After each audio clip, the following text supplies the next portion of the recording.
I think the most important thing to me is learning to live a good life.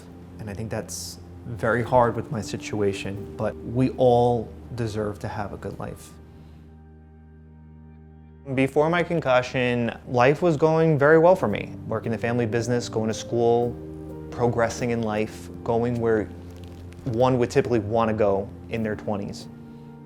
The hit to the head really did start all this, and once all this happened, everything just got interrupted. My plans fell short. I had to, give up grad school. I lost my job.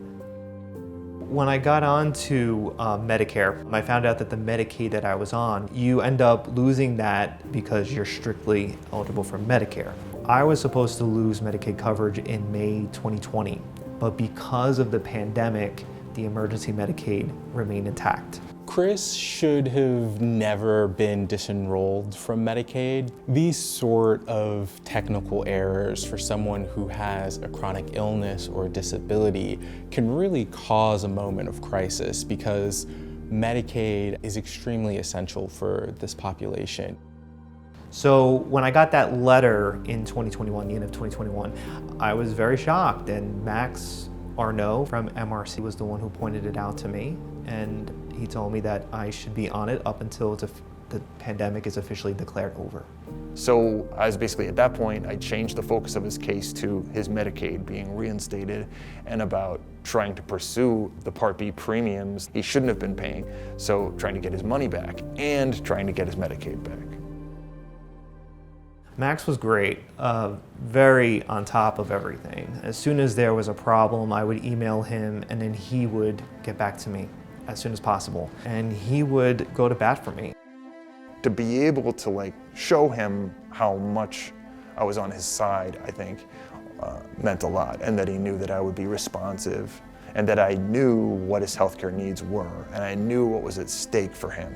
They treated me like I had the same problems as anyone else who was in this category. And I think that that's something that we forget at times, that sometimes the younger generation still can suffer with chronic illness. Even when we appear fine, we look fine.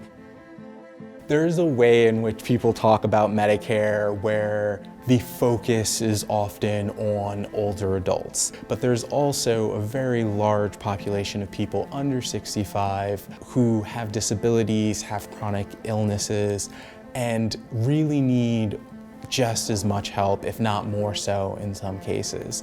For people to not be able to access needed health care is really scary. It's really crucial that people have the information and education required to be able to navigate Medicare or navigate Medicaid. We need these kind of programs, especially when we're seeing many doctors, because these costs really do add up. And I do feel that MRC actually understands that.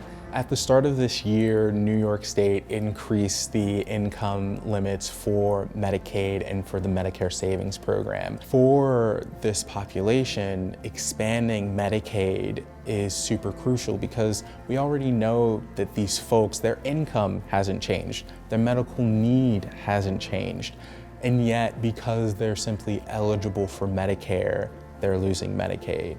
It's really important that we move towards a place where these processes are less burdensome. More recently, Medicare Rights Center worked on passing the Bennies Act, which really just prevents people from being penalized for many of these common errors that might happen during enrollment. Medicare Rights Center have given me a sense of reassurance. I think everyone needs that kind of feeling when they're navigating a healthcare system that's very complicated, trying to find the right providers, and these people are always going to be behind you. I feel like this selflessness that they have is very rare, and we need more of it in this community. So thank you so much for everything you've done for us.